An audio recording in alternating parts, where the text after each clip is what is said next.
கொஞ்ச காலம் ரெஸ்ட் இருக்கு. சுவிசேஷகர்கள் கொஞ்ச காலம் இளைப்பாறலாம். போதகர்மார் கொஞ்ச நாள் இளைப்பாறலாம். ஆனா துதிக்கிறோம். அப்போஸ்தலர் கூட கொஞ்ச நாள் ரெஸ்ட்ல இருக்கலாம்.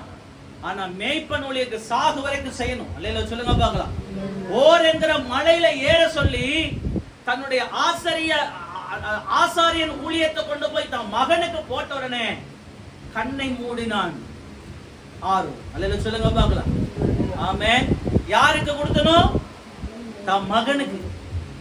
உன் சந்ததி மேல் ஆவியையும் உன் சந்தானத்தின் மேல் ஆசீர்வாதத்தை ஊற்றுவேன். அல்லேலூயா.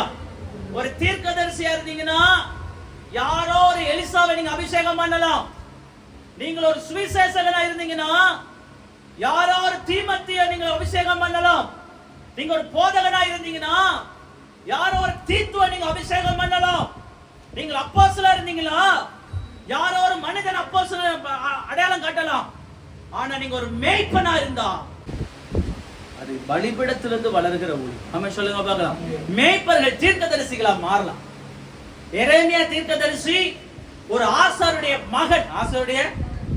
ஒரு எசேக்கியா தீர்க்கதரிசி ஒரு ஆசாருடைய மகன்.